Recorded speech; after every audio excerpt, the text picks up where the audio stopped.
এই যে ডাবার হানি নাম্বার 1 বলে লেখা আছে।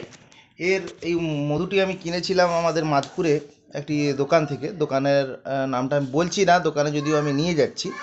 তো দোকানে দেখুন ম্যানুফ্যাকচার ডেট আছে 2023 এবং এক্সপায়ার ডেট আছে 2025, 21/5/2025, ভালো করে দেখুন। আর ম্যানুফ্যাকচার ডেট আছে 22/11/2023। তো এই মধুটা আমি কিনেছিলাম। মধুটার গায়ে আপনি যদি দেখেন, এই দেখুন, এইটা হচ্ছে মধু।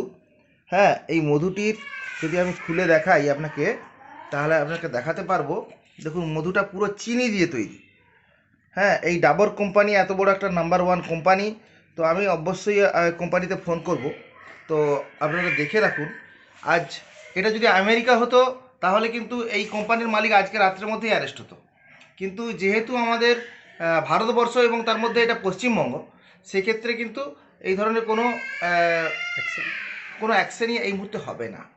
তো সেই জন্য বলছি, এটা স্ক্যান করে আমি দেখছি যে এটা কী করা যায়।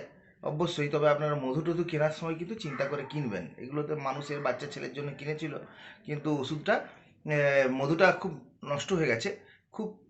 খুব ক্ষতিকারক অবস্থায় আছে। তাই এটা খেতে দিলাম না, এটা নিয়ে গেলাম। আমি অবশ্যই এটা নিয়ে যাব ডিস্ট্রিবিউটারের কাছে, কি বলেন দেখি, তারপরে আপনাদের আবার জানাবো ইউটিউবে দিয়ে।